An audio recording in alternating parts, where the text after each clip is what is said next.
one of Plato's most classic of writings. That's the Republic, and the Republic is basically Plato's idea of his utopia. And so this was written 2,300 years ago when times are very, very different. But what people say about this book is okay, you can't make any comparison, and you can't say that Plato was so wrong with his thinking about this, that, and the other, because it was 2,300 years ago. And of course, humanity has evolved in hopefully in many, many myriad ways. But what we can say about it, that the application of thought for the structure of society and for the civil servants and the workers and the politicians and these sort of people with a hierarchical system, and how Plato saw that nations should be governed by kings who were also philosophers. Yes. And so if we start off by the where I took it lastly, Hmm. we have the aristocracy, and that is based on like reason, the people who have logos within themselves, so to speak. And the rulership isn't like based on the one who wants to rule. The person necessarily don't want to rule at all, but he does it because it's his duty to rule. So Because he is endowed with a philosophical mind, a certain level of wisdom, and he feels the duty that he must present himself, at least in the fraternity of rulers. Because from the beginning, what people say about this republic is that, look, having written the allegory of the cave, Plato knew the great importance of, once we become a seer, so-called enlightened, imbued with wisdom, we cannot exit the cage with good conscience and leave all of our fellow men dwelling within the cave. We've got to go back inside the cave, and even risking being murdered and rejected, we've got to try to instill in them some sort of realization that they are only looking at shadows on the wall. There's more to reality when we look beyond.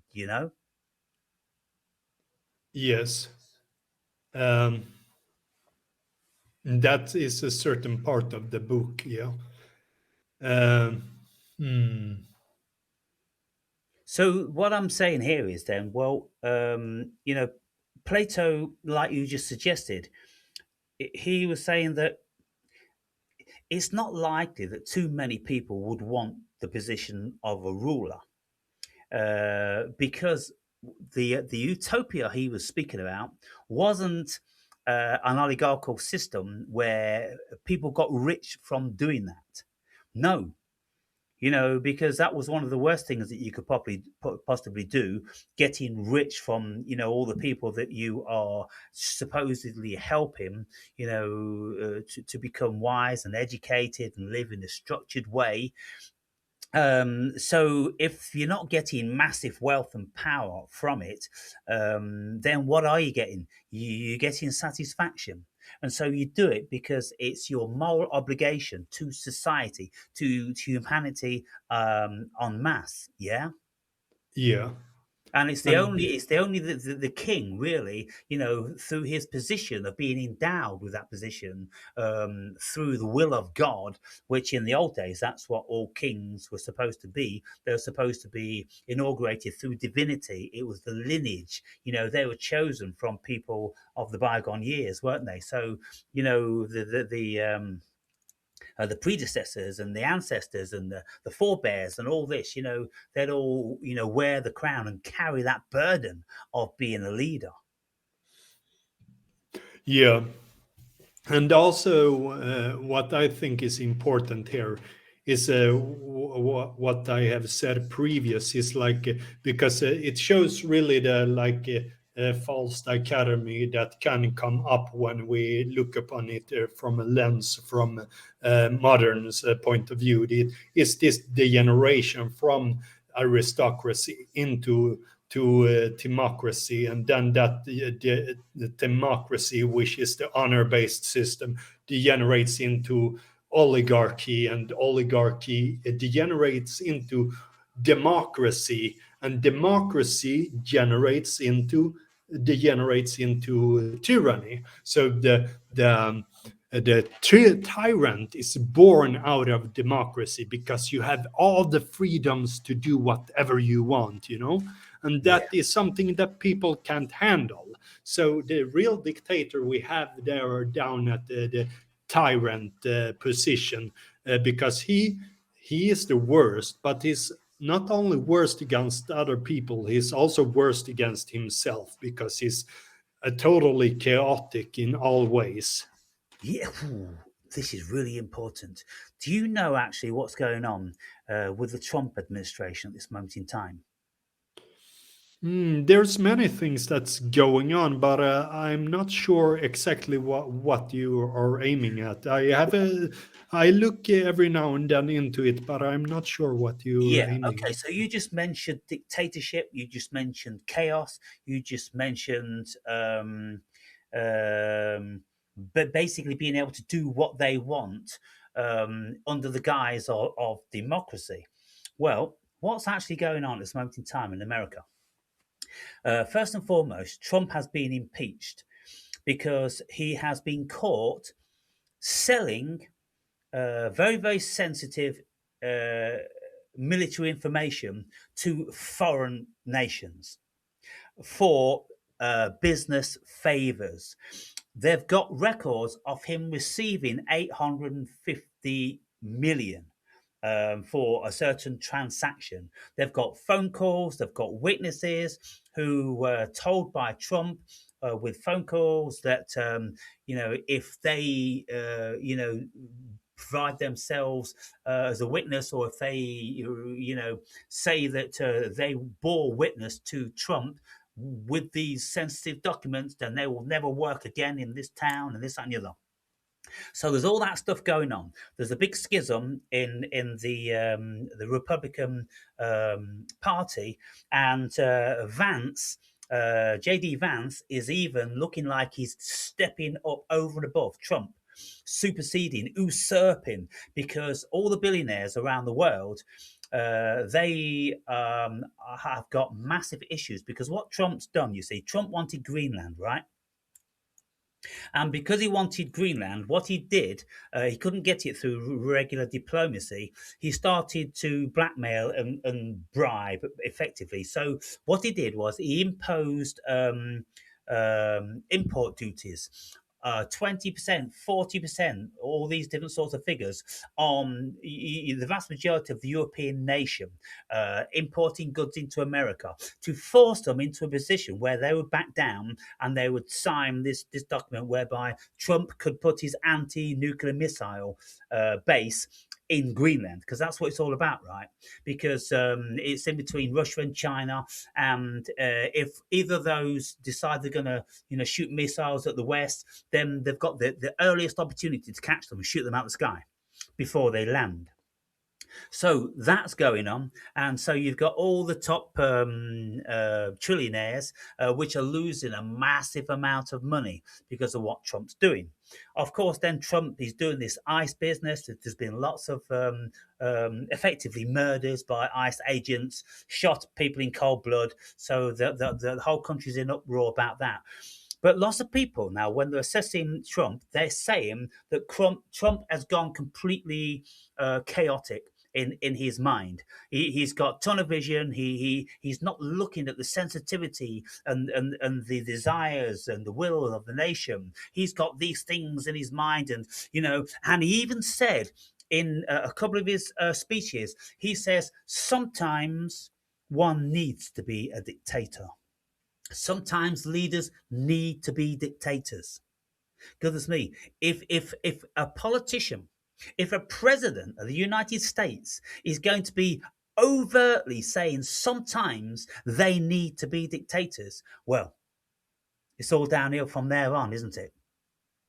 Yeah, maybe some, but he's in a Roman sense, he's kind of right because there was a Roman Kaisers, or what do you call them, emperors, Yeah. that actually first they when they I can't remember the name of those, but I know I have looked into it before, and they become dictator. Then they just do it for the sake of leading the nation, or leading like the Reich in the right direction, and then they step down and go maybe live reclusive.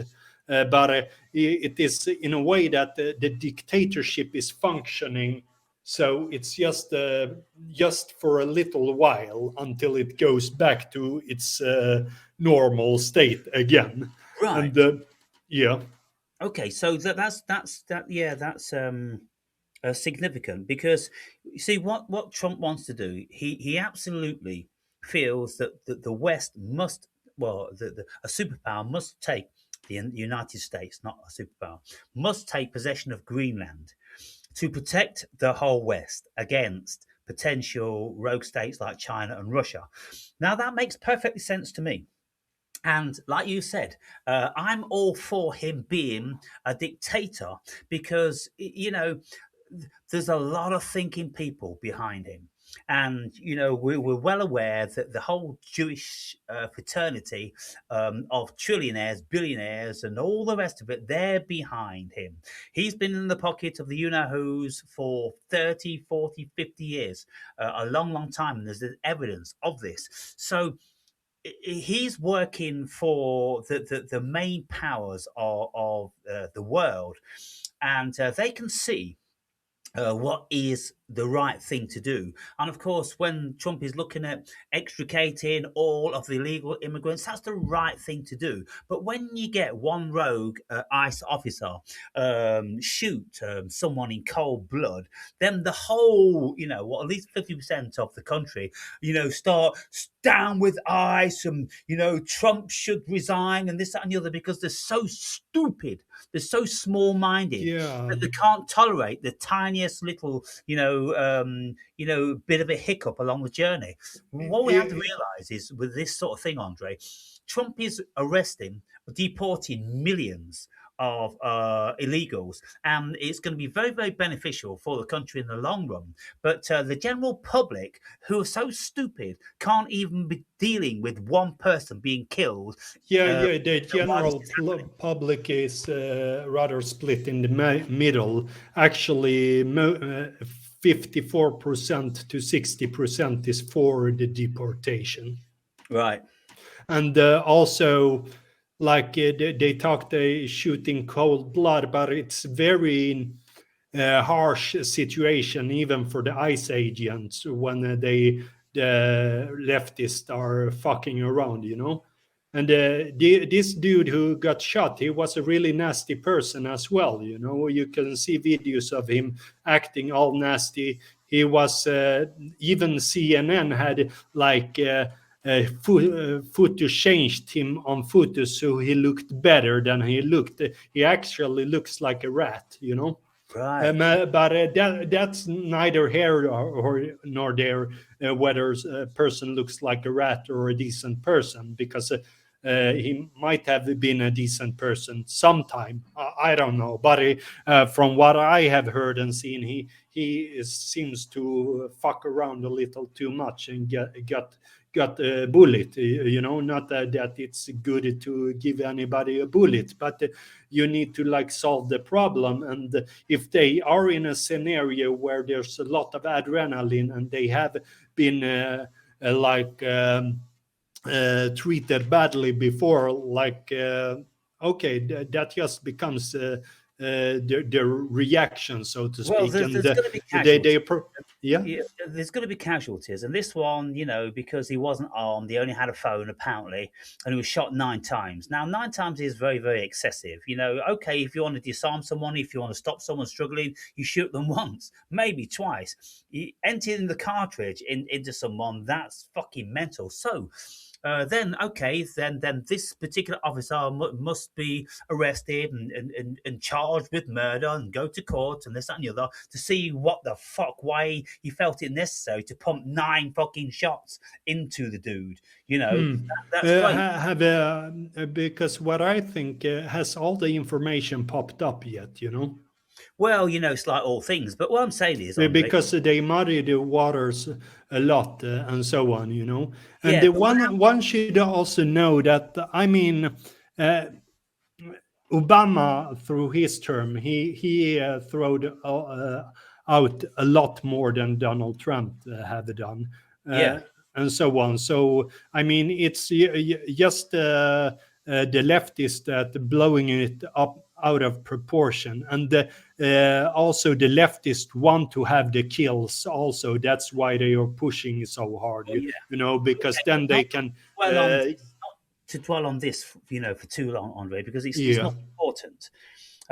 There was an incident, someone was shot, and it seemed to be outside the parameters of the general protocol. Okay, you have an investigation, you carry on. It's one person shooting one person when they're yeah. arresting millions all over the country every fucking week. But the general public, they're too stupid. Now, going back to Plato's Republic, he reckoned that everybody should be genetically modified, i.e., with the breeding, the state would choose who breeds with who, Yeah. and that nobody would know who their children were, and no children would know who their parents were. That way, all children treat adults like parents, and all adults treat children like their children. And if there's any deformities, then they go to a mysterious place. Do you remember that bit? If there, yeah, I remember that bit. Yeah, they need to eliminate it. Yeah, Yes, need to eliminate them. But Plato just said a mysterious place, and obviously everyone knew what he was speaking about. So you can see from that then that Plato knew that the minions, the herds, were stupid, and they have to come under the yoke of severe governance. So you have the plebeians, you have the workers, and then you have the soldiers to keep them in order, and then you have the guardians to keep them in order.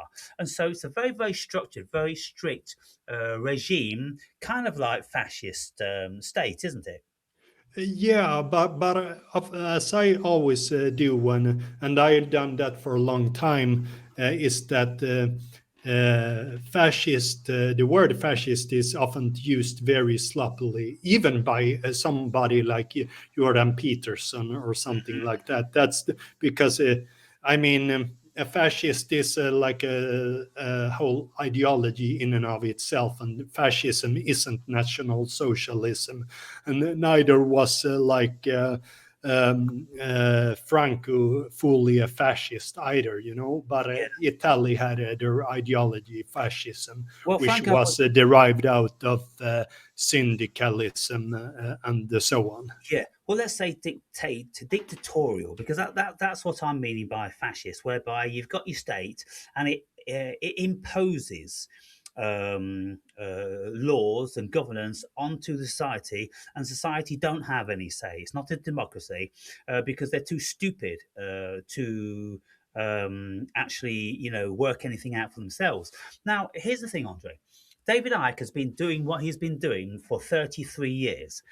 And he reckons that from the very get go, he's been warning people that the world is heading towards a fascist state, a Nazi type state, where the whole world come under the jurisdiction of one governance. And of course, he's right.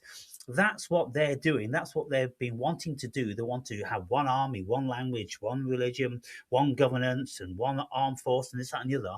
And so, well, that's basically what Hitler wanted. He wanted to govern a large portion of the world, if not all the world. Ultimately, I suppose he wanted it to be under his auspice and his. That Hitler wanted that is also like a very modern lie and so on. Yeah.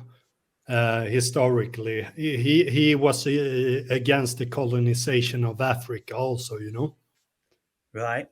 So, and they always put that on Adolf Hitler, that he wanted to conquer the world, but he just wanted what was rightfully German, what they lost back in the First World War, so Yeah, to but that wasn't speak. strictly true because, Russia never owed Germany anything.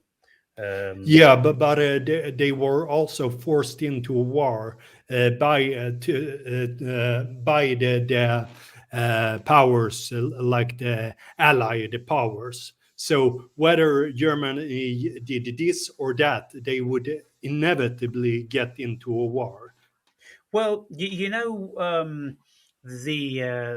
Europeans and the Americans, they were sending thousands of tanks and P-45s and Hurricanes and all the Russians were using Western oriented armaments to fight Germany. So when the Germans saw P-45s, up in the sky, they didn't know whether they were being piloted by Russians or Americans because the Americans were funding them, and lots of people don't know that.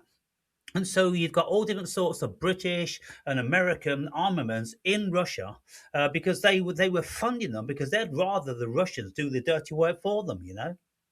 Mhm. So getting back then to what Trump's doing, Trump is land grabbing. He's just kind of like effectively grabbed Venezuela.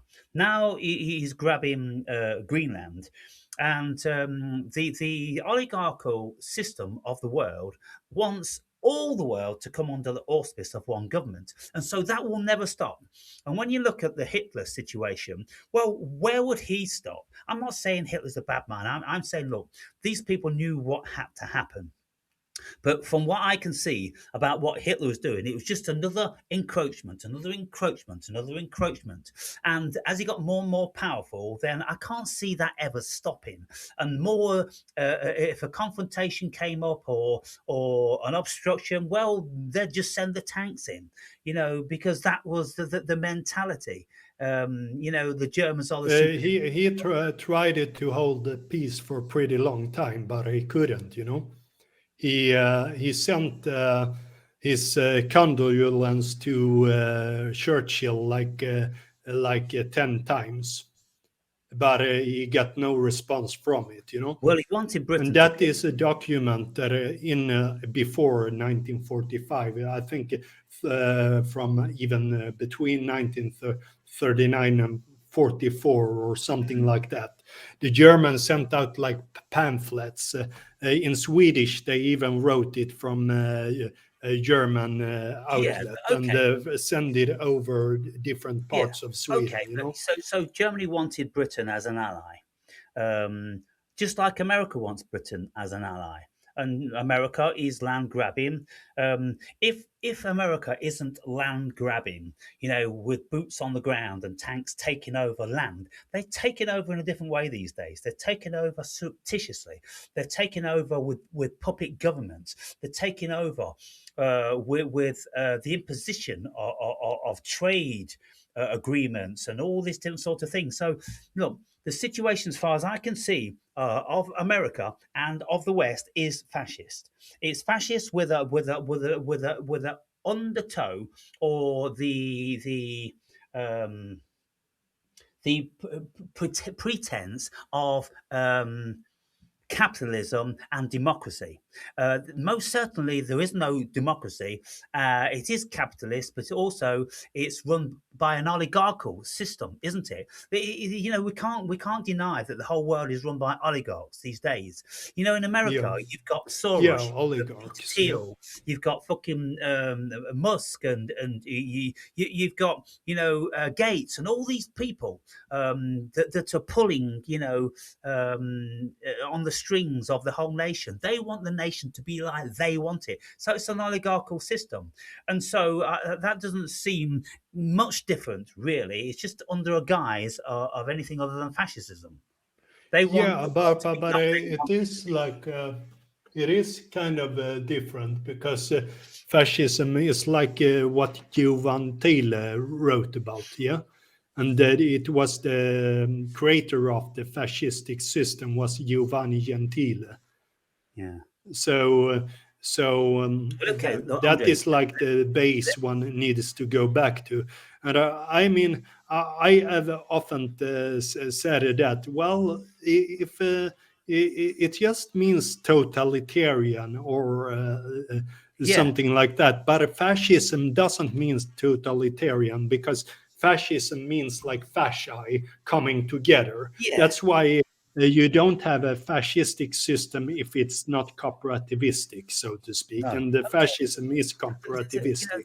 This word fascist. I mean, it can mean so many things, like you say. Yeah, but the problem is when a word means too many things, so it starts to lose its meaning because it is like muddying the waters in a way, and too many people do it because then you hear people use it in a modern sense just to say totalitarian. Then you have somebody else saying it like oh, those people there is fascist. Just Yeah. it becomes very broad, Well, and it is used in the same way that you use like racism. Yeah, he's racist. okay, He's but Nazi. you're He's never this going and to that. avoid this. You're never going to avoid this. You know, how are you going to avoid that? You know, unless everyone becomes philologists. If everyone Yeah, becomes but I think it's important, and I think it's very easy. I mean, I have always known that fascism is fascism, and yeah, I would. I mean, one time Jordan Peterson have given a good explanation of it, but I think doesn't measure up. It's no. in the similar way that. Jordan Peterson back in the days used to use the word cultural Marxism, but Yeah. as soon as Slavoj Žižek confronted him Yeah. on that, I think Jordan Peterson stopped to use the word cultural Marxism. You know, Yeah. Okay. yeah, We've got all these. because you know you can't talk about cultural Marxism with not emphasizing that it's also the just Okay. exclusively used within We've got all cultural these. Marxism. Got all these terminologies for Yeah. leadership. What's your estimation of the current leadership of the globe? What auspice or terminology would you think that comes under? I mean, it comes under um, totalitarianism, I would say in a way, but at the same time, I go beyond that and say that yeah, it's a spiritual war that is in it's you can't like avoid it, you know. In the end, it's between good and evil, one could say, or two different forces, maybe even beyond good and evil.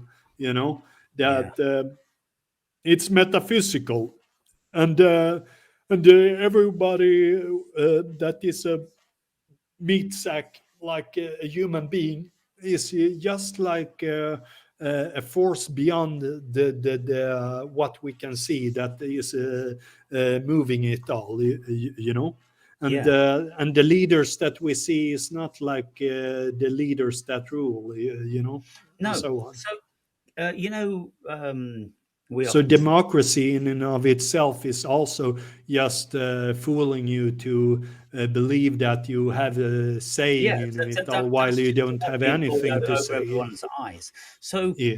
we often speak about egregores and these.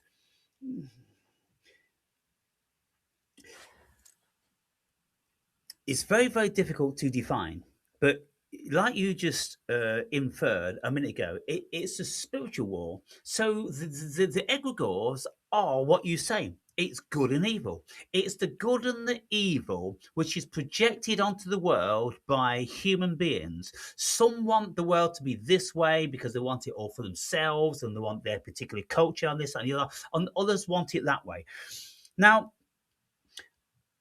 when we look at people who speak about who's running America and Britain and other powerful European countries, if not the whole world, other than the Middle East and Russia and China, but even the people are saying Russia, they come under the same jurisdiction because they're all photoed with these. Variety of Jew with the long beards and the big wide brim hats. Those people are always photoed with the presidents and the leaders wherever they are over the world, in the Western world. So you have to know that it's those synagogue type, who's, whatever faction they come under, Zionist or whatever. They Yeah. want the third building of Solomon's Temple, where the golden dome is at this moment in time in Yeah. Jerusalem, right? And And the you four know what? red You've got the shepherds. leader. I watched a video today, Andre, of the leader, the controller of the Pentagon, and he was speaking that it's not unfeasible that we should have the third temple of Solomon built on the Dome of the Rock. He was saying, it's not unfeasible, is it? So, with him Mm. saying that, with him being an absolute fanatic in this realm, he runs the Pentagon. So, you can see the pentagram. Well, it is a fucking pentagram. Yeah, exactly. And depends which way you turn it, whether it's good or evil. Yeah. Fucking hell. So, it's a spiritual war. Yeah, absolutely.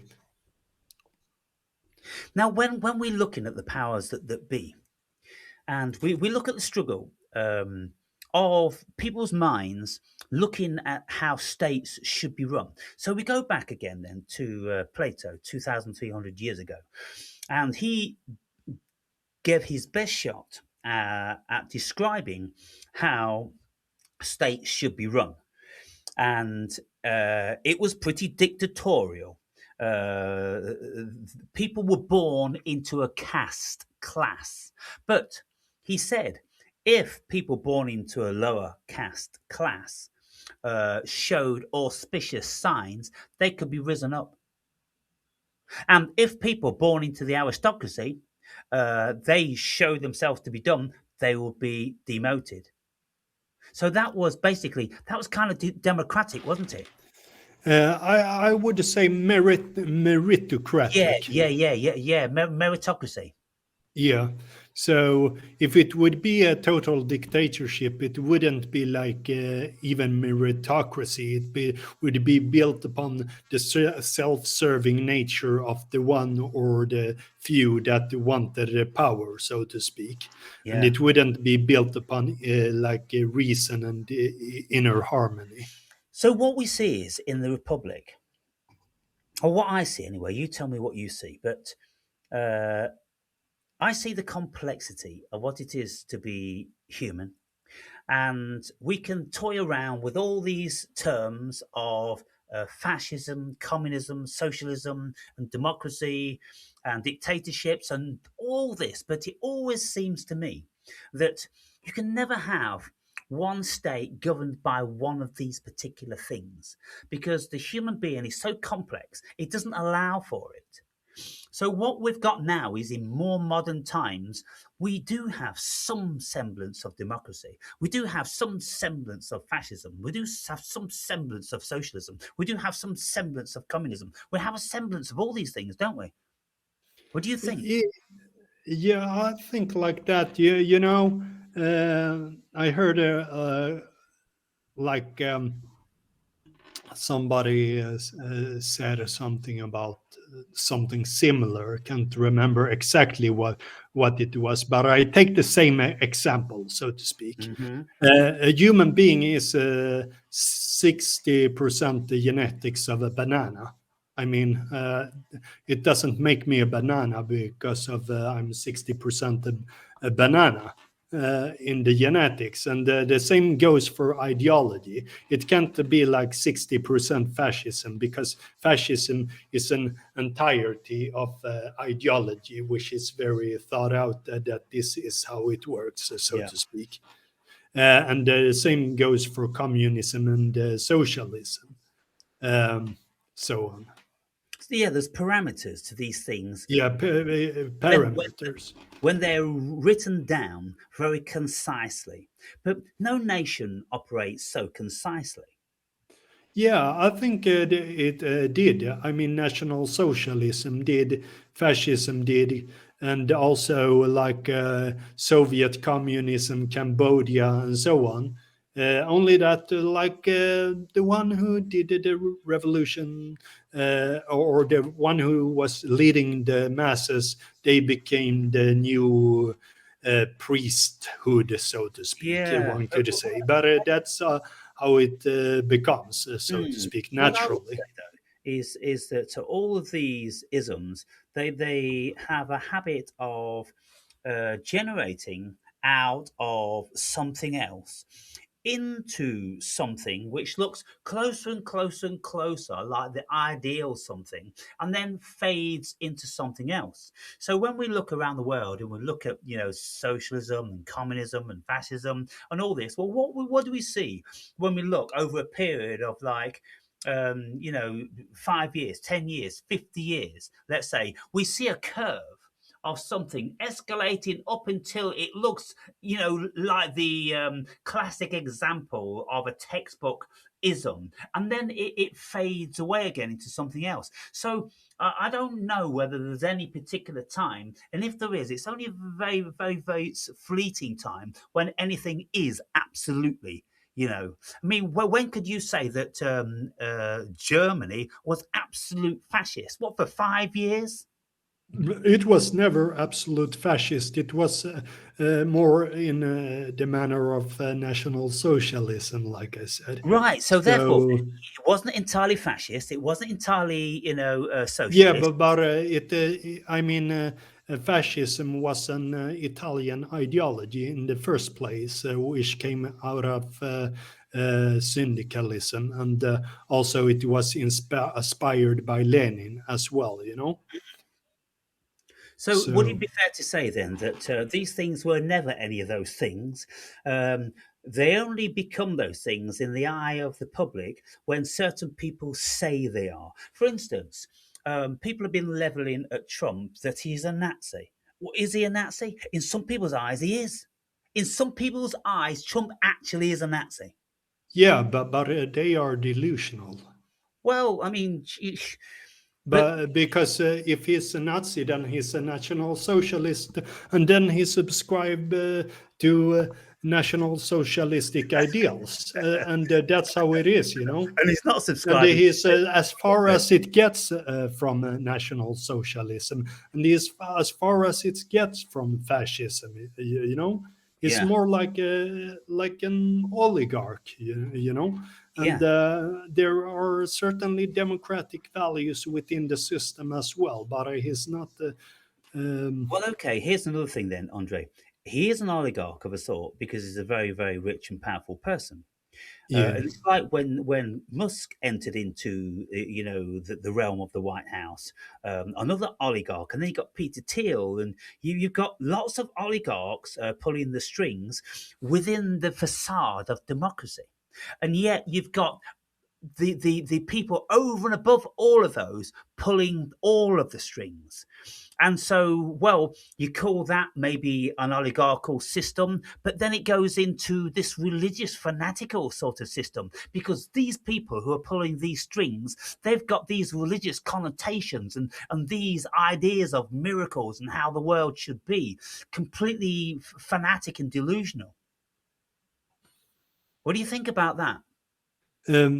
I mean, those people have always existed behind the curtains, and more these days, so to speak. And of course, since the and they were ostracized many times from many different nations and so on. Yeah. And it's I don't think it's only Zionism, but it's also the whole religion itself, so to speak. But I mean, I never see them as like from their perspective, they are doing what they shall do. You know, they're. I mean, and it's what they do is right from their perspective, and so on. It's like, mm, yeah, yeah. Of course, they are pulling the strings and so on, but yeah, we still is in a form of like oligarchy, democracy kind of a thing, and I don't think we have developed any further, and I don't think in a spiritual way either. I think it has fallen for many years, and I think it has fallen since time immemorial, so to speak, into the material realm more and more, so Yeah. to speak. There's always this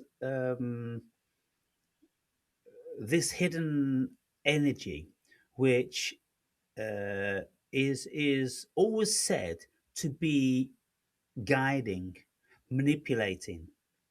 And so when you have people such as Peter Thiel, Yeah, who is also one of these Zionists.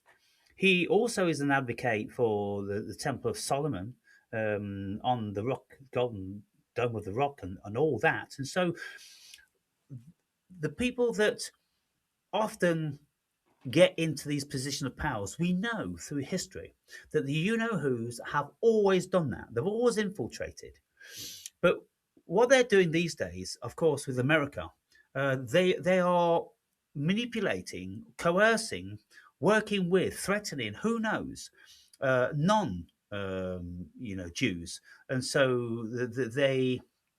Why is it that these people who are not Jews are acting as if they are? And it's like when Trump wears the little silly hat, and then has an American flag and the Jewish flag, and hang on, what the fuck?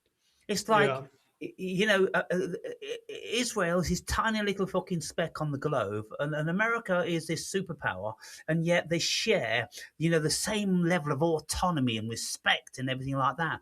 Why? Because Israel has infiltrated America and owns America. Seems to yeah. me. They work through blackmailing and such Yeah. stuff. Yeah. Now, So if they have a certain thing on a person, then they inevitably will have a power through that, and they have sharpened that sword for a long time.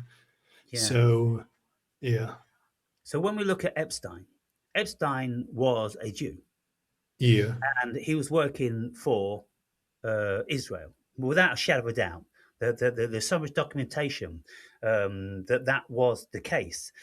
yeah, And so you can see with that level of corruption how Epstein, came out of nowhere. He even had a degree, apparently. He just started off being a teacher placed at the university by people with power and money, and then all of a sudden it all went from there. But these people, they are put in these positions to do a certain job, and he did that job very, very well. And this is why it's the last thing that ever they will allow to be released. Because if they release all of those, you know what? There's supposed to be millions of documents, literally millions, tens and twenties, millions of documents on Epstein, and there's only been less than 1% released.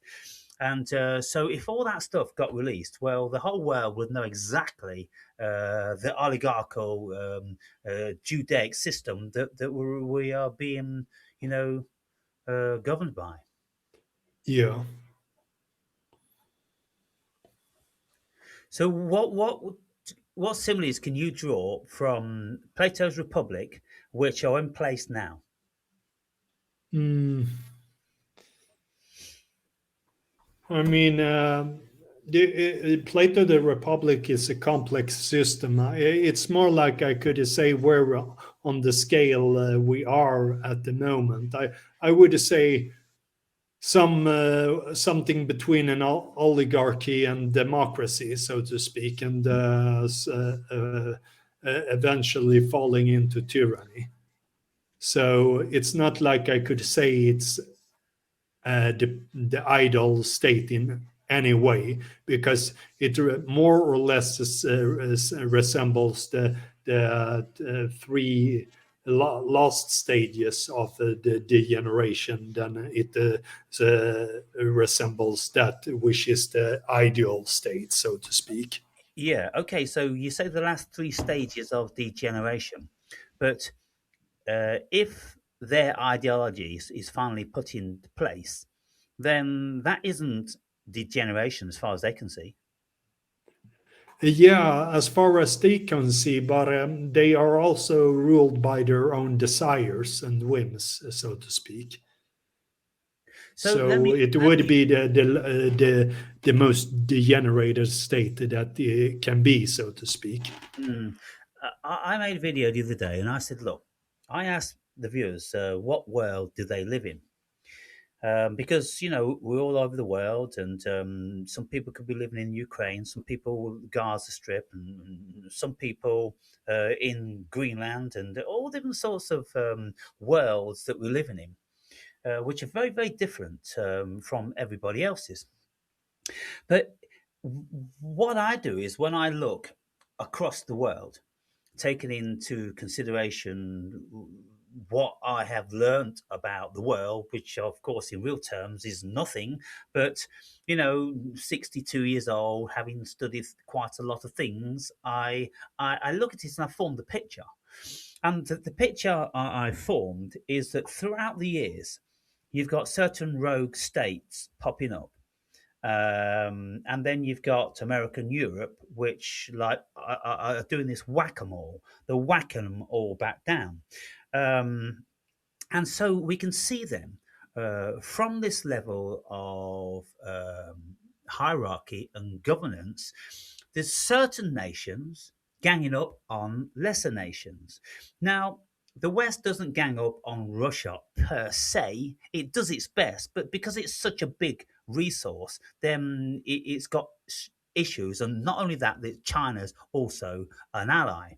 So they have to be very, very careful about that. But the wolves are always at the door. And so the trillionaire oligarchs don't want to stop funding the war in Ukraine, because as long as that war continues, then Russia, his resources is going to be weakened. And I think that they're hoping ultimately that the Russian people will get so tired of being at war and losing all of their, men, that there will be a revolt, or somehow someone's going to whack Putin, and then it's the West's opportunity to then put in a puppet democratic leader. So I think that's what they're working towards, and so it's a land grab consistently. I don't really have a problem with that. And the reason why I don't have a problem with that, because when one power source has done all the land grabbing, there's no need for war anymore, is there? And okay, so you're under the auspice and jurisdiction of a dictatorial state, a global autocracy, whatever, but there shouldn't be reason for any wars. And no reason for very, very separate cultures because they're all going to be intermingled. And that's what they're doing. That's what they've been working on. They're working on intermingling all these cultures so we're not that different anymore. So we don't have xenophobia for our neighbours because we live next to them. And so therefore then it reduces the opportunity and the probability of having wars in certain realms. And so it seems to me that what they are trying to do is coming from a good place. How do you No, feel? I don't think so. I think um, I mean, this is the Kalergi plan that they want to mix up people to become lower IQ masses, so to speak. So it's all about that, and it's a divide and conquer, and also like certain kind of religious people are more gullible to communism and socialism. So then we take in Muslims because when they start to degenerate, they will easily be the worst kind of communist there is, so to speak.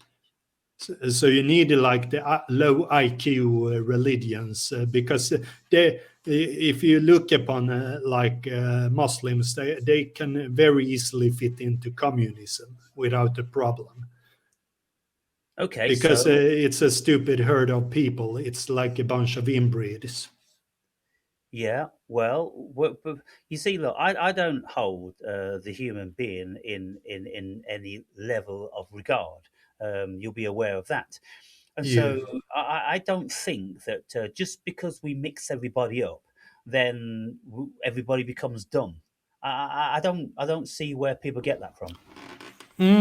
Of course, if you get like mixed with somebody else that are of lower IQ, then the overall IQ will dip. Well, what And you're also, saying, it doesn't only come with like genetic factors. It comes with the culture and religion as well. And so, certain cultures and religions that are more congruent with something like a communistic dictatorship, for an example. hmm, So if you will look at like Russia and especially Soviet Union, the worst kind of communist we had them in Kazakhstan and so on, and Azerbaijan and there was the worst ones. When they came to a city in Germany, they were the worst at the raping and pillaging, and that is like the kind of people they are taking in as well, and that works very well with the communistic rulership. yeah, I don't think communism's got anything to do with the propensity for Yeah, yeah, raping. it's It's just a cultural thing. communism taking the back door. It's like Charles Klaus Schwab having like a bust of Lenin in his office as well.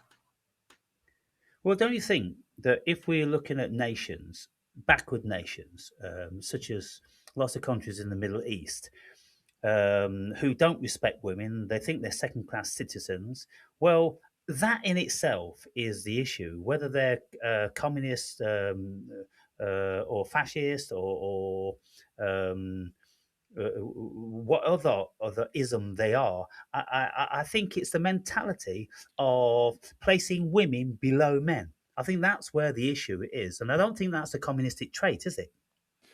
Neither here nor there, but things develop, you know, and they are being used for something. You know, they are used as pawns.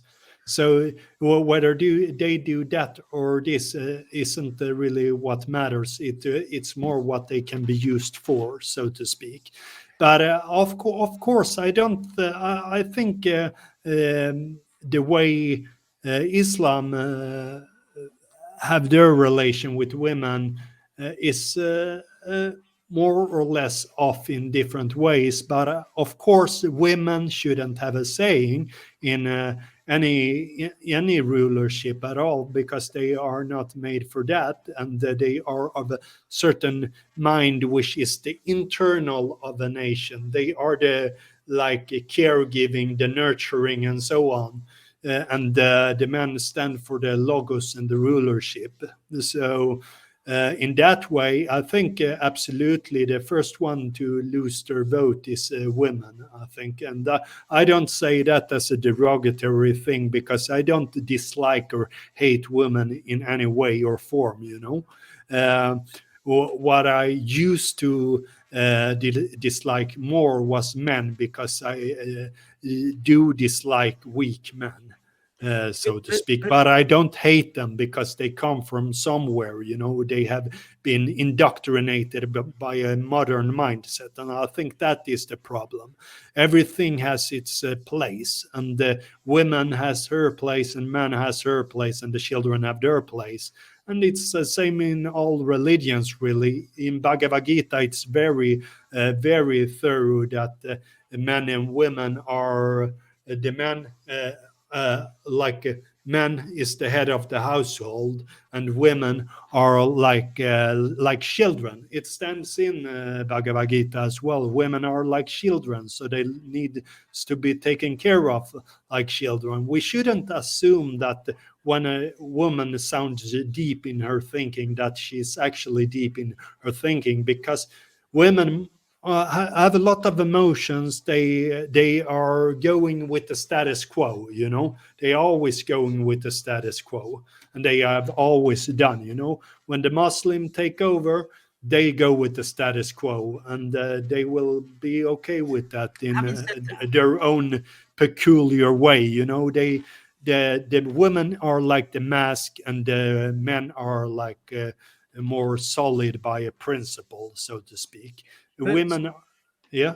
I listen to a lot of women who are very proficient thinkers, and they are strong, they're intelligent, they've got sound logic and reasoning ability. And so I think it's kind of like archaic to, you know, continue with this whole Platonic thing and the whole religious thing, because that's from the Dark Ages, you know, where women, you know, should know their place because they're not clever enough, they're not strong enough, and this, that, and the other. I think that women, of course, need to be included, if only just to water down the testosterone of men, because we are a nation, we're a world with reasonable equal amounts of men and women, and so whatever the women want, then in a democracy, then they have to have what they want, and so it cannot be an autocracy dominated by males and pushing women into subservience. I think that's still barbaric, isn't it? Yeah, but it's not about pushing women into subservient. It's like everything has its place. And if we take Plato for an example, Plato and Socrates didn't think that women should. They actually talked about women being able to be philosophers and so on as well. If But they show the propensity for it, then if they had a propensity for it, and also that they should take the same schooling as well. But for me, I think that's. I mean, what I see a lot of smart women as well, but they have this gullible aspect within them much more than men. They are more easily manipulated, certainly, and also women are more. They don't have a real mask. They are the mask, like that, you know. right. Well, okay, all that stuff is really debatable at this day and age, and so I mean, I'm an advocate for This people, book is by a woman. right, Occult Feminism by Rachel Wilson. right. And what's it say? uh, Your camera's occult so fe- bad I can't read anything. Ah, okay. Occult Feminism: The Secret History of Women's Liberation. Right. Hmm. It's a good book, actually. And I think she is. She doesn't do a lot of videos and so on, but the videos I have seen by her, I think she's great, really So smart. you think she's great? You think that's a good book, and yet you want to still keep her down and not allow her to Yeah, vote? yeah, she would agree on that as well. Would she? She'd agree that Yeah. she isn't capable of voting. Yeah, but because everything has its place, and we wouldn't be in this bad situation if women didn't have their way, so to speak. We wouldn't be in this situation the world's in if women hadn't put their pesky little tuppence worth in. Yeah, exactly. All right. Um, hmm. So, But there's another aspect. Who gave them the right in the first place? well, shouldn't Men gave them the yeah, but right, and they can weren't as they born easily with the take it away as well, you know? born? Weren't they born with the right? You know, What do you say? weren't they born with the right? You know what? No, Look, right is like a right is just something made up, you know, uh, like human rights and so on. It's like something that is very Western. mm, So yeah. Well, that's a whole another story. So let's get back then to the whole premise of leadership and what Plato was opining, and where we are 2,300 years on. So if we look at what Plato was suggesting, he was saying, "Oh, look, you've got the worker bees, right? yeah, They're on the lowest level. Then you've got the soldiers on the middle level, or the second level, and then you've got the guardians on the third level, yes, and then you have the monarchy, yeah, the divinely authorized leaders. yeah, the king philosophers. Right. So what's happened now and in the world is that the kings and philosophers are crestfallen. They don't lead the world anymore, and they have very little say. And so we've got the next tier of the guardians.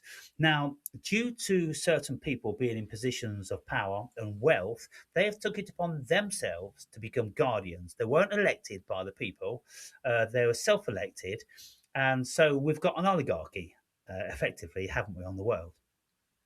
Yeah, so something close to a democracy oligarchy is a combination. Well, I don't even think it's a democracy because the politicians do not listen to the people anymore. They just Yeah, do. the paradoxical about democracy, I think, is a bit like democracy is not never democracy, really. You know, Yeah, it's just a the, facade. there is like a Swedish author from long, long back in the day. Uh, he's Wilhelm Moberg. He coined the term for the leadership of his time, that the democracy was actually democrature, like a combination of democracy and dictature, so to speak. Mm. But people will always be led, no matter if they know it or not. You know, like in democracy, it's almost like they are led by the way that they think they have a saying, but it's not much. It's a very narrow corridor of the things that they are allowed to think anyway, so to speak. Yeah. So when we look then at, let's say, you don't know anything about our Prime Minister, do you, Keir Starmer? No, not much. I know he's an asshole, but not more than that. Yeah, so he's greatly favouring the leftist agenda. He's Yeah, hell bent on destroying the sovereignty of Great Britain. Um, He is hated all over the world. Trump hates him, Musk hates him, and lots of other powerful people in America hate him. And doubtless, many people hate him in Britain. And at this moment in time, he's very, very low in the ratings. And it is said that a couple of weeks ago, Prince Charles arranged a meeting for him privately, where King Charles now, King Charles had to have words in his ear to warn him about the policy or policies that he's pursuing and adopting and forcing in a dictatorship on Great Britain. Now, I don't know how much truth there is in that, but what I can read between the lines is that people like Trump favour our second option, which is Nigel Farage. Elon Musk is funding Nigel Farage. They are backing Nigel Farage, and they're openly decrying our current prime minister. They want him gone. And so when you've got that level of vitriol coming from a superpower, your country's in trouble. And so if we looked a little bit further, well, when any other countries get in trouble and they're not towing the line as far as superpowers concerned, well, you've got situations like Venezuela. You've got, the troops that come in, kidnap the leader, and take him away. And Yeah, so I wonder if we are getting close to somebody doing that to our prime minister. yeah. I don't know, but it would be fun. Yeah, it would I be think. brilliant. It most certainly would be fun. Oh Yeah. goodness! So when we look at the world, do you look upon it as favourable? Yeah, I'm always saying that it couldn't be any other way. I don't think it could be any other way, Andre. I think after all these years that the human being has existed, if there was another way, we would have found it. Yeah, Um, yeah. It's just goes about its ways, and we would never know an reality which we don't live in, so to speak. We wouldn't know what one choice would shift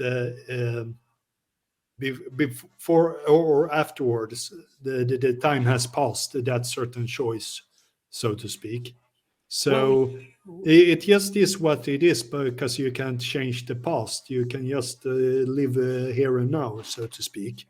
but when we look at how the world has been in our lifetime, we can see all these countries that have been invaded by, superpowers. Yeah, And especially America and yeah, England. regime change and all that different sorts of thing. Are you in agreement with that, or do you think that every nation should be sovereign and have their own rules and jurisdiction, this and the other? I think it's too complex to say whether I'm in agreement or not. I mean, if Europe would fall in for an Islamic caliphate, well, that's the destiny of that, so to speak. And what do we do about that, or what do some people do about that? It's a thing to think about, though, because whether I mean, I think the corridor is incrementally narrowing down. So you have no choice about shows either this or that. What do you mean? Either you're on that side or you're on that side, and you can't be in the middle when shit hits the fan, so to speak. Yeah, I don't know. I can't see any black and white these days. I just see a whole bunch of shades of grey. Yeah, that is the thing. But I think things needn't stay like that forever because I think it changes. Yeah, but when we look at America, it was only like a year ago that there was an administration which had open borders and allowed millions of immigrants in, um, for whatever reason, ultimately for votes or for um, global sovereignty and liberalism and all this. We don't know what the truth was, but what we do know is that within 1 year, Trump has reversed that, and he's hell bent on getting rid of every single one of them. Now, in 3 years' time, if he lasts that long, if he doesn't get whacked, or if he isn't usurped, or if he isn't requested to stand down, they've actually asked him to stand down, by the way. Do you know that? What do you say? They've actually asked Trump to resign. Yeah.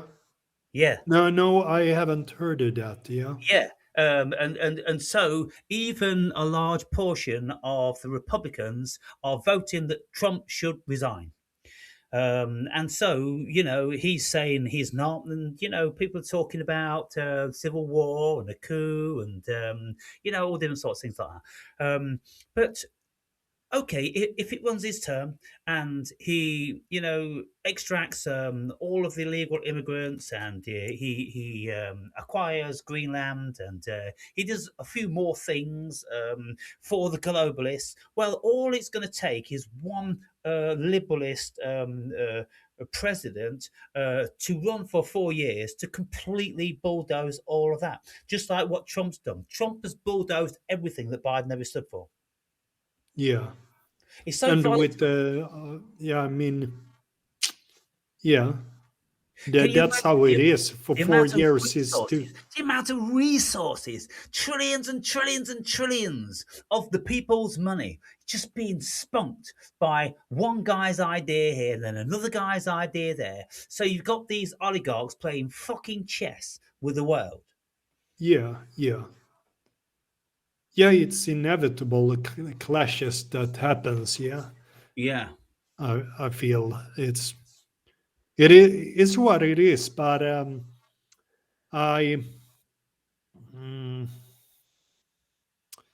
I just look upon it as a screen. It doesn't really uh, have a lot of bearing in one's personal life. Of course, things can inflict upon you, but in a way, I think it always goes back to oneself, and then also like a kind of community building. I think is good. Also, I lately have grown very suspicious of many things. I mean, psychology is just like. Things like what the priest and the other authorities with any other religion had a saying in before, and yeah, I think that like psychologists are like whatever, people Let, just needed to have like a communing and get together, and then they will not need a psychologist or anything like that, I let think. me just pause here. I need to go to the toilet and then we'll continue on this conversation. Yeah? Yeah, yeah. Okay. Hmm. Before we continue with the psychology thing, uh, Yeah, if we look back at Plato's Republic, yeah, and we see that his hierarchical system was premised in divine leadership.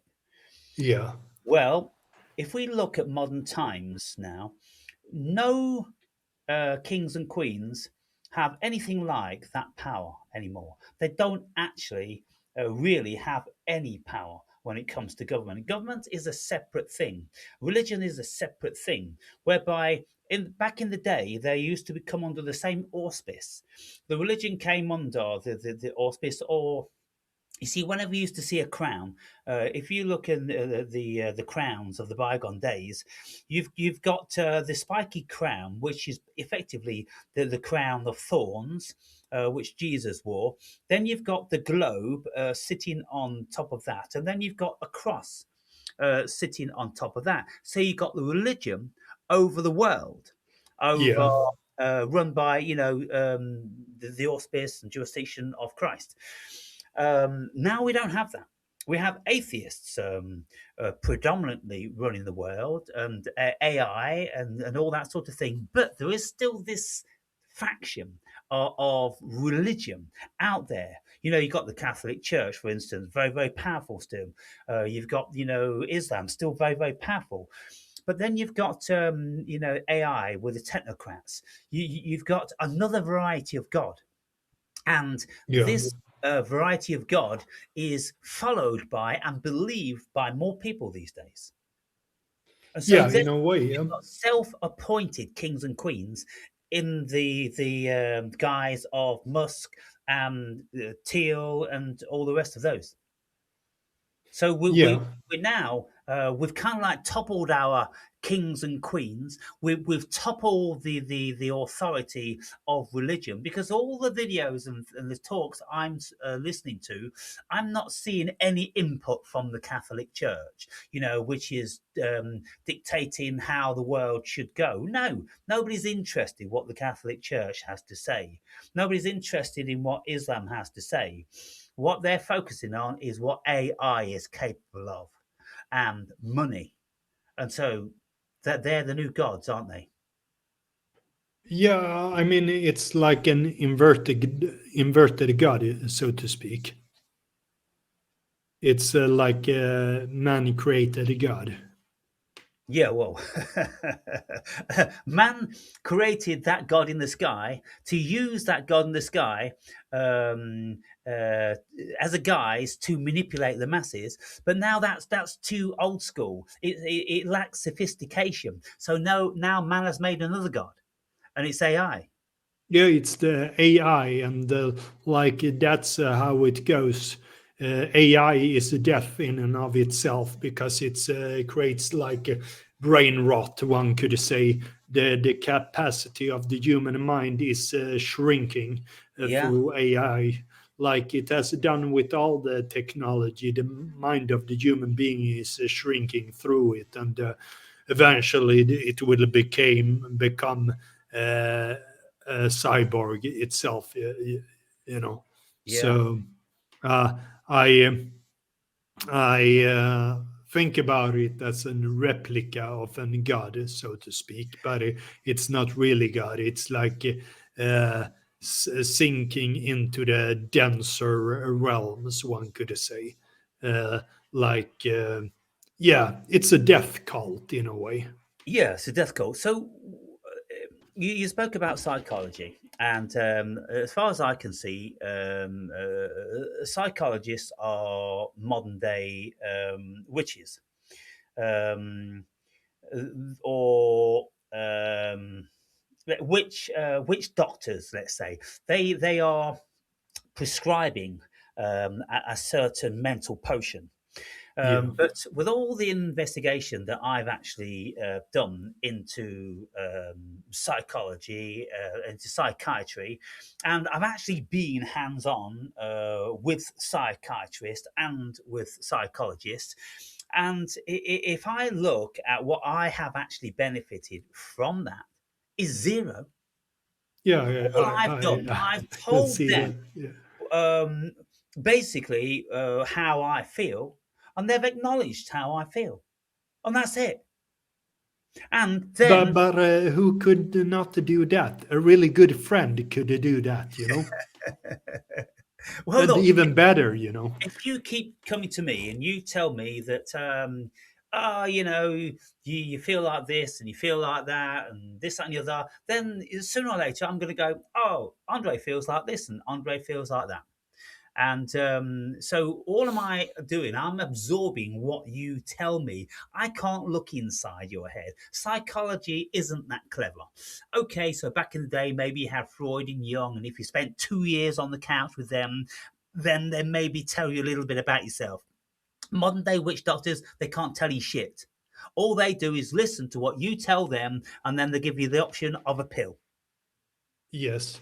Yeah. So, what I'm saying here is religion didn't cut it for the human being. It made them dumb as fuck and we've never progressed. Psychology hasn't done it for the human being. We're no more fucking self-evolved than we were, 100 years ago when Freud took the fucking pulpit. Now, okay, what's left? AI has come in to save the day. The human being is irredeemable. They're stupid. Collectively, they're absolutely fucking stupid. They need guiding, they need herding, they need manipulating, they need everything doing for them, they need their asses wiping. So, well, AI's fucking fitting the bill, isn't it?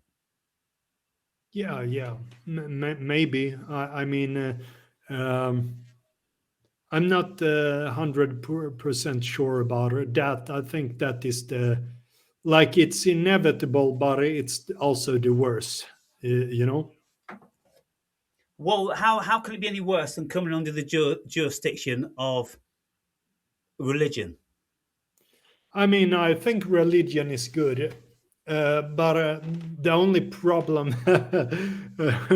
What are you looking at? I'm looking at my squirrel. Yeah. She is going into one of her old homes and she's pulling out all of the stuffing because she's nest building in another home. Now, she's Mm, too young to be pregnant, but she's got big. She's not even 1 year old, she's 6 months old. And mm, she's looking like she's building a nest to have her young. So I'm very interested in that. strange. Yeah. Yeah. Interesting. It is amazing Mm, because she keeps going in the house and she's pulling out all the stuff and she's put it in her mouth and she's pushing it all like this to see if she can get any more in, and then she's going back in the house and getting a little bit more, and it's amazing when you watch these huh. creatures, Hmm. how clever they are, and Hmm. how nuanced they are. And so I watch her, and so she goes down from the house and she runs along the hedge and she jumps up into another tree and she goes off into the trees. And she's got two homes, and I don't know which one it is that she is actually lining out for her young. Hmm. Because there's no reason why she should be doing that, because it's not been that cold. It's been a very mild winter, and it's not like she senses it's getting colder. No, it's not. All the other squirrels, I've not seen them doing it, and so But it's not pregnant at all. No. I don't know. She's getting bigger. I won't know Hmm. until I see a breasts start to appear. Huh. Because they do pack on a lot of weight. Wintertime, they pack on quite a bit. But it's been mating time this last month. From Yeah. January they start to mate, and then they'll have the first brood Oh, okay. in March, and then they'll have a It's second. been really cold here Really? in Sweden. Yeah, yeah. -degree every day for like, I don't know, over 2 weeks, more Oh than wow! that since Christmas. And I do like it. A friend that I meet like for like 30 minutes every week. I known him since 2003, but I think, yeah. Our temperature's between 8 and 11. Wow. Okay, that's decently high. We've only had about one day throughout the whole winter where it's been 1 degrees Yeah, or here's the snow outside here. Yeah, wow. it's Interesting. snowed today also. Yeah, Yeah. so it's a good time. I will jump in the ocean tomorrow. Stay there for about. My feet is hurting really bad when I come up. So otherwise, I would stay in for like 12 minutes, but will be like 10 or 6 or 7, 8 minutes instead. Yeah. Yeah. Mm. I wonder what the efficacy of that is. I really do. Yeah, it's really fucking good because you feel really good about it. Yeah. Holy Moses. We've got two of them there now. Wow. Very, very interesting. I don't know what's going on here, but Gifty, she's gathering the stuff in. Oh, I can see her belly now. I can Hmm. see her belly. She's starting to lose fur on her belly. And there was another one that just came, and Yeah. they was having a bit of a wrestle with each other, which I see. they don't do that. It's kind of like petting. They're petting. Or anyway, I'll have to make a film on that. But Hmm. okay, so let's look at wrapping this one up then, in Yeah. relation to the whole oligarchical thing and government thing and all that. So I think what's actually going to happen is that um, all of these powers that be, they are only a utility for AI. AI is governing how the world's going to go, and they are following suit. And of course, Peter Thiel with his massive surveillance company and this, that, and the other. Well, I mean, that's what the state wants. And so that's just going to grow and grow and grow. And I said the other day in a video, I said, look, it's absolutely inevitable how the world's going. AI is going to need to know absolutely every single thing about the human being. Everywhere they are, everywhere they go, everything they consume, and as much as possible what they think. And of course, how do they do that? They gather data by what they watch and listen to, and what they tweet and the conversation. So this is all going down. And once AI is equipped itself with the relevant information, then it can start to create the blueprint of the human being and Hmm. society with Yeah. the efficiency and everything like that. What do you think? Yeah. It's possible. It's absolutely possible. I mean, I also hold the opposite within me and think about it like you remember back in 1999 when they talked about that all technology will reach a certain kind of reset and stop working. Yeah, And that never happened. no. Even if I don't think it's like that with AI, I still hold that opposition because it's always good to be critical about what you think yourself, also, you know? Oh, it's all very good to be skeptical about all this stuff, but what we can see most certainly, like you said, is that the human being is becoming more and more dependent. They're thinking less and less for themselves, and they're giving away their autonomy and their power. And they've got their faces in these stupid little gadgets 100, 200, 300, 500 times a day. And so, well, the next thing that they're going to have is they're going to have a chip in their fucking brain, and they're all going to be putting their hands up for it because it will save them lifting the hand, won't it? That's Yeah, what they want. That's what the idiots want. yeah, absolutely.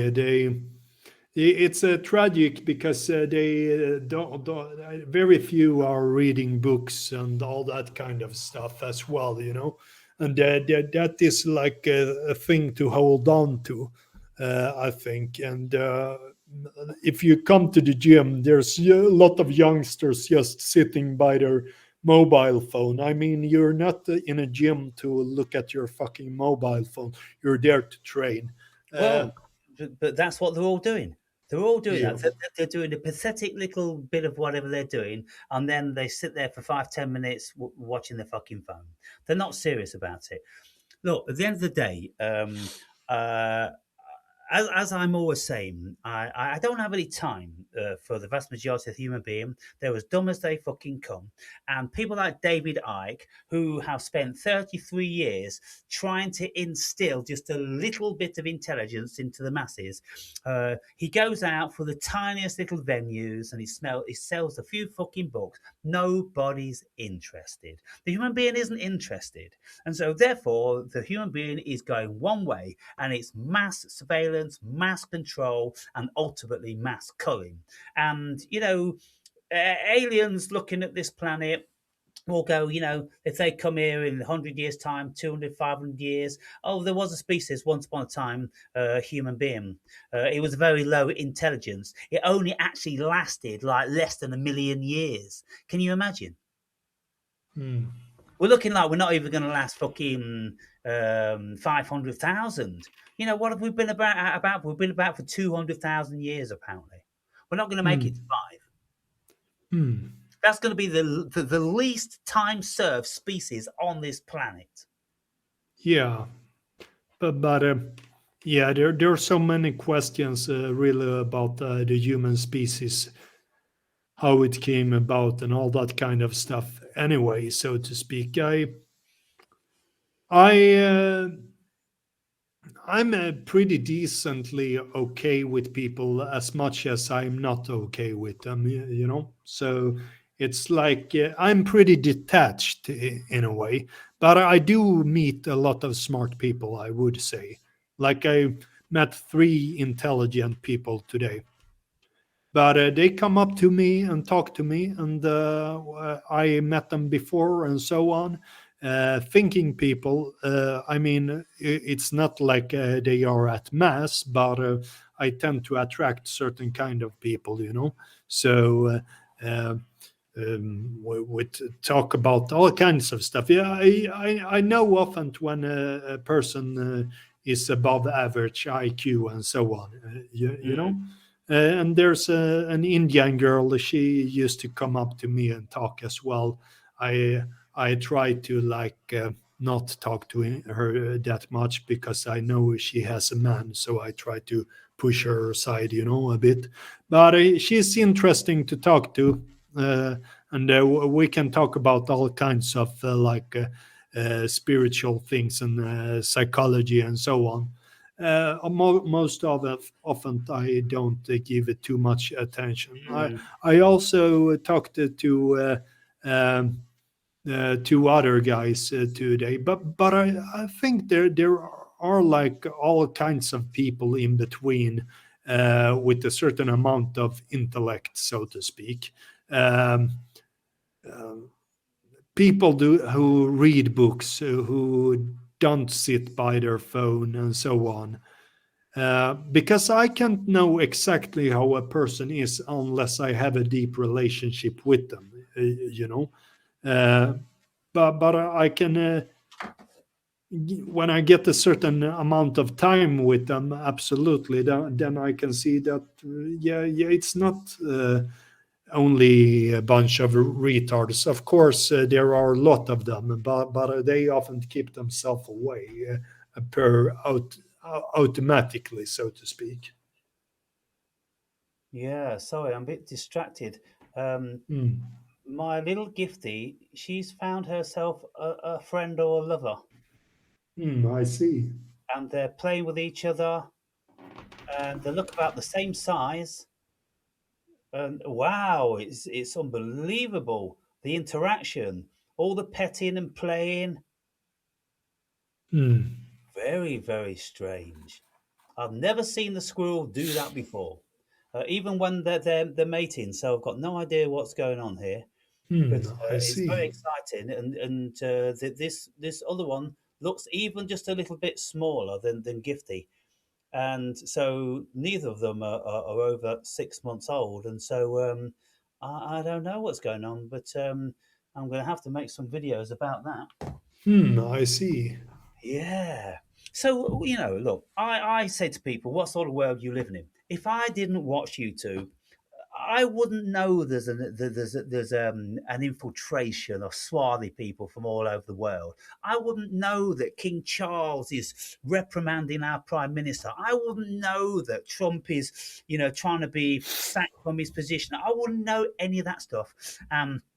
Probably around this region, it would never change. Trump would come and go, and Storm would come and go, and wars would come and go, and it wouldn't change a single thing about where I live. So, you know, I see.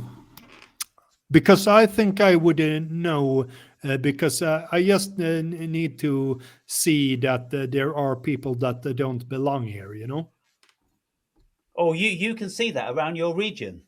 Yeah, of course, everywhere. Well, I say, of course, I can't. There's been no swarthy Eastern people infiltrated this little village. Oh, because southern Sweden is like the worst place when it comes to migrants and so on. Right. I mean, you can't even escape it on countrysides. Yeah, That's so how okay, bad it is, like in southern Sweden. but it's not in my face, and so therefore, it's not an issue for me. Um, But I could see it already when I was 8 years old. I just walked to a place where there were gypsies and there were migrants and so on. But maybe they were not many back then, but was obvious for a child that they will take over because of their mentality. I mean, for me, it has never been a surprise like how it is today. It was always a thing that one could see even in childhood. well, I mean, there's always been immigration. I mean, it started way back in '63 for Britain, but so The start ex is 65 in Sweden, where they decided it should become a multicultural state. But back then, it was from European migrants, so to speak. yeah, yeah. And later on, it became some other kind of people. Yeah. So, well, the plan's been going on for a long, long time, all of our lives, and it will continue long after we're dead, doubtless. And so, we're just seeing a little bit of it, of what's going on. And depending on how much we look and investigate, depends on how much our world is going to be coloured by it. For me, it has always been obvious, even if I didn't watch anything.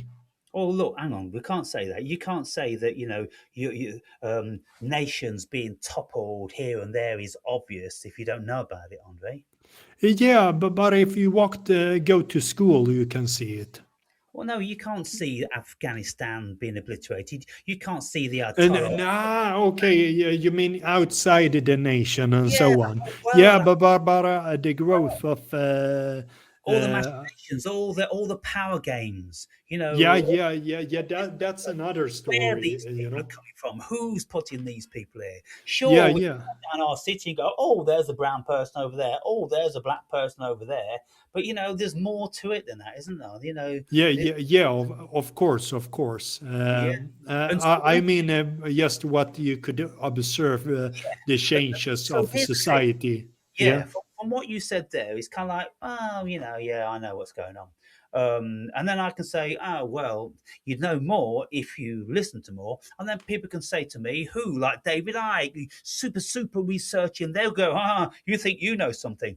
There's tears. But what happens is we think that we know what's going on. Judging by what we've seen, but we don't know what's going on. We just see what we fucking see, what we hear. There's a billion things to be aware of, and there's massive amounts of degrees of awareness to be had. Yeah, that's why I used to say that if it wasn't for media, we wouldn't know what happened at the other side of the world. So why should we even care what happens the other side of the world? I mean, why would I care about Palestine? I mean, not my people, not my problem. No, And well, and also they are not that towards other people themselves. I mean, uh, Western people and white people are the most like altruistic people in the world, yeah, so but to speak. okay, you say, why should you care about Palestine?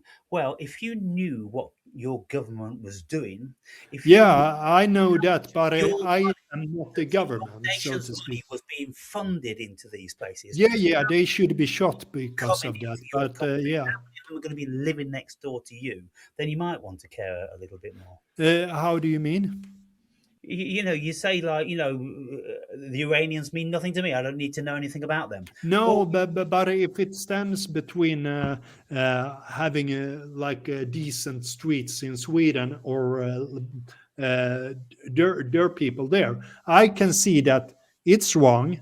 I don't think it's right what Israel does to Palestine, but who do I care about more? My brother, my mother, or do I care about those people in these other countries? I care about my brother, my mother, and they can fuck off and get out of here, you know? Yeah, you can say that if it's just about caring, but Yeah. if you want to broaden your state of consciousness and your awareness about what's going on in the world, then you do learn about them, and then it does. Yeah, yeah. Of course, there's always nuances to it, and I mean, I could look upon a perspective where I think about the history of Iran, and I see that only because there's just a bunch of savages on the street. That not all of them are like that, of course, but that's a no-brainer, you know. Yeah. It's not black and white, but um, Do you know America is almost at war with Iran? Do you know that America has aircraft carriers in the Gulf? And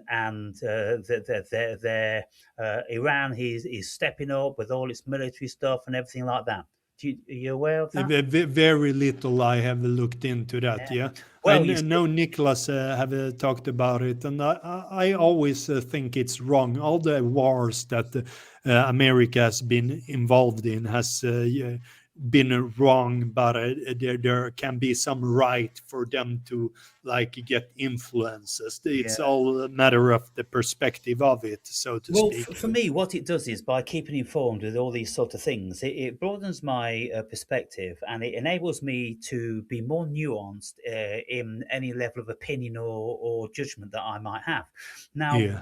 what they say about Iran is that since the dictatorship of the Ayatollah, then the country's gone downhill. Their rate of inflation is at like massive, 90% or something. It's something ridiculous, apparently. They're spending all the money on underground bunkers and all top equipment to protect themselves against Israel or America, and the people are suffering. And so, what Trump's saying is, look, all of the people, 90% of the people, they want the overthrow of this character. And so they're appealing to America, get rid of this fucking dude. And so America and the Western world are seeing an ideal opportunity to topple that nation. And of course, Israel's wanted that nation to be toppled a long, long time, and so it's gonna happen. And so who knows how far this war would escalate? Who else is going to get involved? And we all will be affected by it. Yeah, yeah, of course. We have always been affected by it because when the war is started there, we get the migrants into our countries, and then they will come with the spies against the native population because. Yeah, that's And of course, everything is thought out that way to someone's begin got to with, pay you know. for it. We end up paying for it. Yeah, Food prices have gone up in this last month by 30%. Lots of things in Britain. I Because see. we're having to pay for all different sorts of shit which is going on out there in the fucking world. So we are all affected. We're all integrated. We're all intermingled, and at the end of the day, we're all one. And it's kind Yeah. of like Uh, swings and roundabouts. b- Some are winning here and some are losing there, and it's just a perpetual. Um, um, Situation of that. Countries rise up and then they fall, and so yeah, it's all interesting stuff. Anyway, I thought I'd have a chat with you about that to see how mm, back in 2,300 years ago people were thinking about it as opposed to today. Unfortunately, we are privileged to be able to see 2,300 years ago and 2,300 years into the future, which Plato wasn't. So mm, it's a beautiful thing. If mm. Plato could see the world now, I wonder what his thoughts would be. Yeah. Hmm. On that note, then, so I suppose we'll wrap this one up within an hour and 50 minutes. Yeah. Yeah. Hmm. Food for Uh, thought, yeah. Andre. Yeah. Because you know, I'm super detached about things. Yeah, You know, and uh, I mean, I'm not like hateful or anything like in that way. I know that some people misinterpret certain things for that, but um, um, yeah, hard to get my head around some stuff sometimes. It's like I can't see really why things matter that much. You know, uh, I just look upon it logically that it's good to have people coming together, and however everything ends, it ends. You know, and in the end, I think I just stand by the side which I always have stood by, but in my own way, so to speak. Well, fortunately, we live in countries which afford us the privilege of being able to grab a bucket of popcorn and a carton of Coke and sit back and watch the fucking movie. Whereas many countries on the planet, they don't have that privilege. They are the brunt of these world machinations on the global front. And so, if we do anything, then we should count our blessings because we never know when things could be coming to us.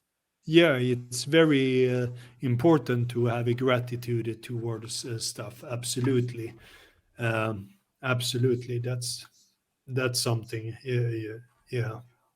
Alrighty then. Okay, Andre, until next time, my friend. Yeah. Until next time, Mister Fister. See you later, bro. See you Bye. later. Bye.